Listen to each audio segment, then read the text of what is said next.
Republicans begin impeachment inquiry against Biden, teachers on TikTok, 5 Things Podcast.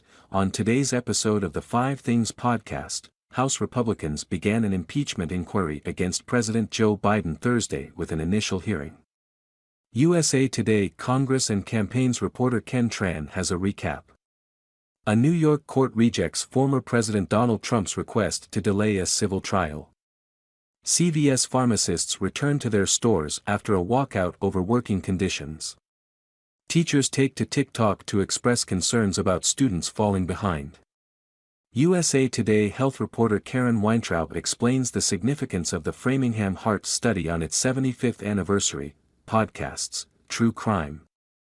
In-depth interviews and more USA Today podcasts right here. Hit play on the player above to hear the podcast and follow along with the transcript below.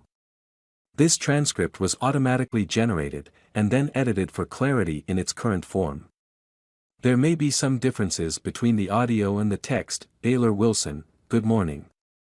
I'm Taylor Wilson, and this is 5 Things You Need to Know, Friday, the 29th of September, 2023. Today, a look at yesterday's impeachment inquiry hearing into President Joe Biden, plus pharmacists in the Kansas City area and their walkout. And it's the anniversary of a revolutionary health study. House Republicans held their first impeachment inquiry hearing into President Joe Biden yesterday.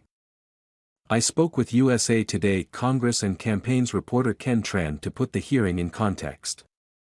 Ken, thanks for hopping on. Ken Tran, thank you for having me. Taylor Wilson. Ken, before we get to some of the hearing's details, why are Republicans looking into impeaching the president? Ken Tran, so Republicans have been investigating President Joe Biden since the start of when they took control of Congress in January.